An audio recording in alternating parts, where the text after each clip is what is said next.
वंदे मातरम। भरत भूषण तिवारी, इसका fake encounter.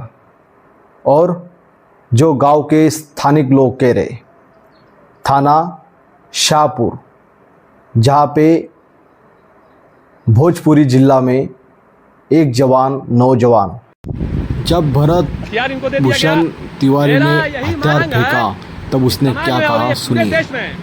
आज के बाद कोई भी नेता, मंत्री, विधायक, कोई भी अधिकारी समाज के साथ खिलवाड़ नहीं करेगा, झूठा वादा नहीं करेगा। सारा डिटेल देखा तो उसमें पता चल जाता है कि ये जवान, नौजवान अपने देश को हिंदू राष्ट्र करने की बात कह रहा था, साथ में अन्याय के विरुद्ध हमेशा के लिए आवाज़ उठाता था। जब इसके ये सिस्टम से जब आवाज़ उठाने लगा तो इसको रोकने की कोशिश की गई, फिर बहुत सारी समस्या से जूझता गया। फिर बाद में इसके साथ जब उसकी मांग थी, डिमांड थी कि ये जो भ्रष्टाचार, ये जो नेता गलत बयानबाजी करते हैं और कुछ आश्वासन दे के चले जाते, इसके विरोध में जब ये सारी चीज़ें वो लड़ता रहा लोकतंत्र के हिसाब से, तब कुछ नहीं हुआ। तो इस नौजवान ने भगत सिंह की राह मंजूर की और भगत सिंह ने जिस तरह अंग्रेज़ के खिलाफ संसद में बम फेंका था कि हमारी बात सुनी जाए, उसी तरह ये भी उस रास्ते पे निकल पड़ा। हाथ में तमचा लेके पुलिस को रोक दिया, पुलिस को बताया कि आप मेरी मांग पूरी करो, डिमांड पूरी करो, लिखित शिकायत करो।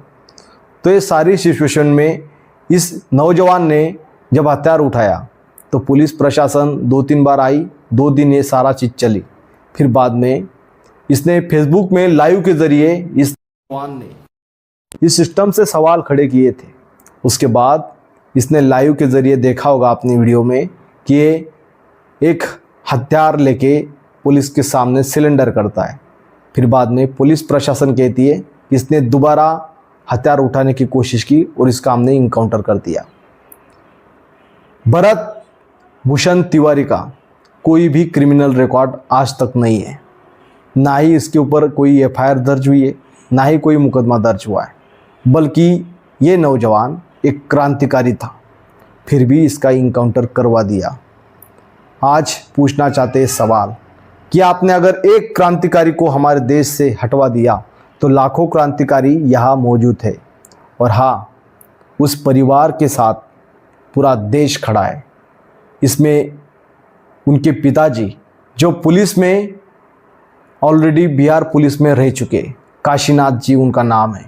उसके अलावा ये सारा सोशल मीडिया पे जब वायरल हुआ और जब न्यूज़ टेलीविज़न चैनल ने इसकी चीज़ें दिखाने की कोशिश की तो कुछ बारे में अलग चीज़ें बयानबाजी शुरू हो गई।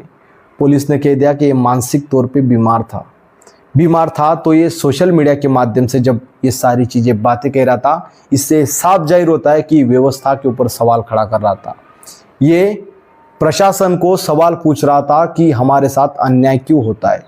इसके अलावा ये सारी चीज़ें उस सोशल मीडिया के माध्यम से उसने लाइव के ज़रिए ये चीज़ भी कहा था कि पुलिस प्रशासन हमें गुमराह कर रही है।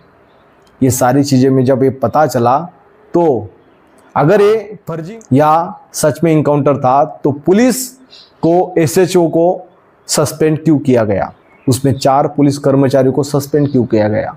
मतलब इससे क्लियर होता है कि आपने एक क्रांतिकारी को हटा दिया।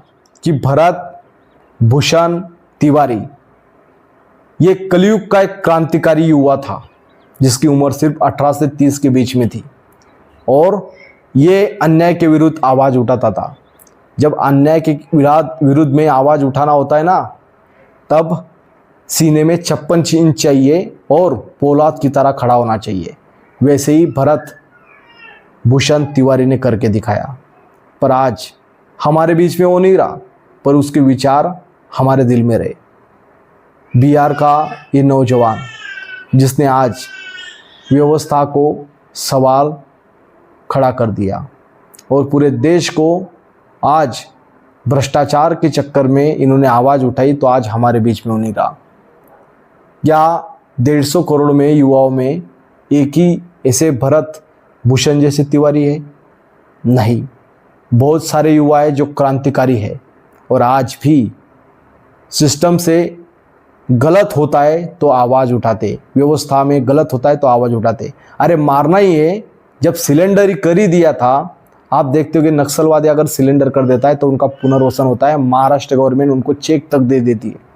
और इस नौजवान ने सिर्फ भ्रष्टाचार के विरुद्ध में आवाज़ उठाई और व्यवस्था को सवाल खड़ा कर दिया, सिलेंडर हो गया, फिर भी आपने उसको झूठे इनकाउंटर में मार दिया। और मार भी दिया तो न्यूज़ टेलीविज़न चैनल में आपने ये तक बताने की कोशिश की वो मानसिक तौर पे बीमार था, पर वो वीडियो में कह रहा था कि मुझे झूठा साबित करने के लिए कोशिश किया जा रहा है।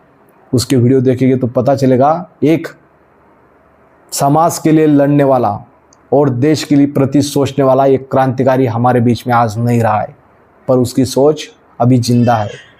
बिहार के ऐसे लाल को हम सैल्यूट करते हैं कि अभी हम भी आपके साथ हैं। लाखों क्रांतिकारी अभी निकल पड़े हैं। आपकी सोच देश को, आज़ाद भारत को जो गुलाम बनाने की कोशिश करेगा उसको हम रोकेंगे और जो आपने किया वो करेंगे।